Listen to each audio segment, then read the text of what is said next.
First, to President Obama.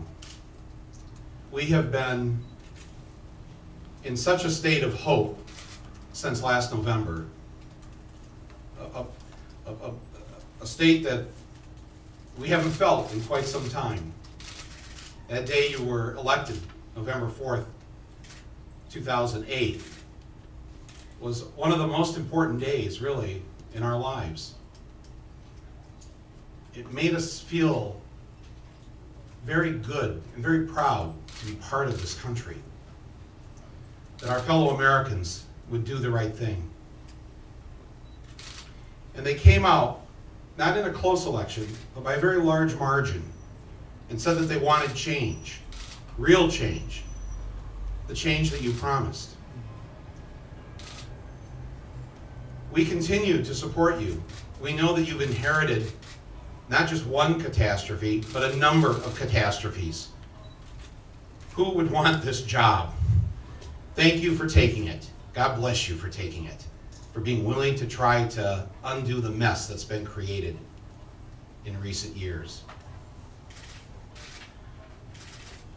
And it saddens me when I see you, President Obama, out there stumping for healthcare reform.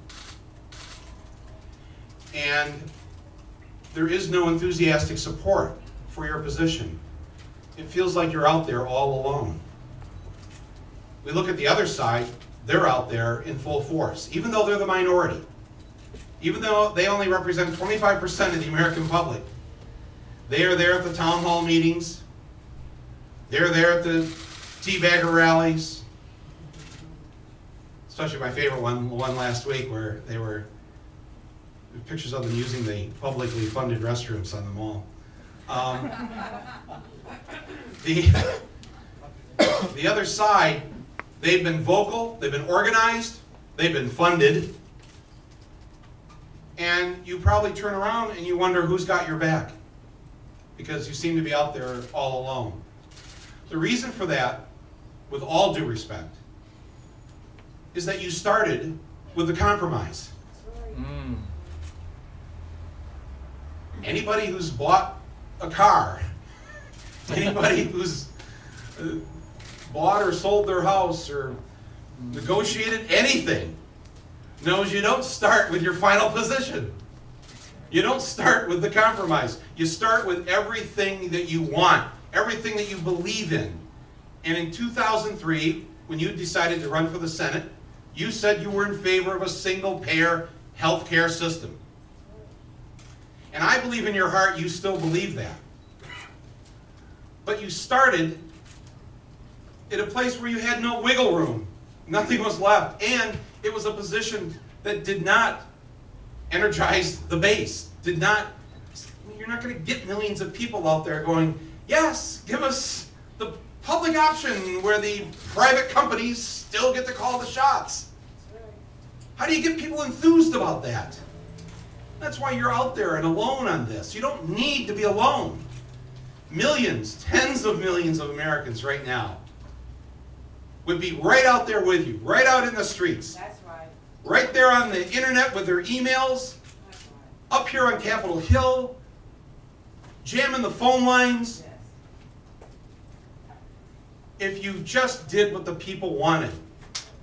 The majority of the people of this country are behind you. Come on! I mean, politicians, they kill to have this kind of support. That's right. That's right. You've got us all. You had us all. From November 4th on. You haven't lost us. That's right. So, you need to hit the reset button. That's all. That's all. Just hit the reset button and go back to the drawing board. Representative Weiner is there at the drawing board already. He's there with Senator Sanders. Okay. And they've got the legislation that the majority of the American people want. Not only do upwards to 3/4 of the American people want universal health care and support the public option, a majority, depending on which poll you look at, either a simple majority or a plurality of Americans support single payer, support Medicare for all. You're already there. You're not out on some limb. You're not having to take a risk You've already got the people with you. And we will be there with you every step of the way.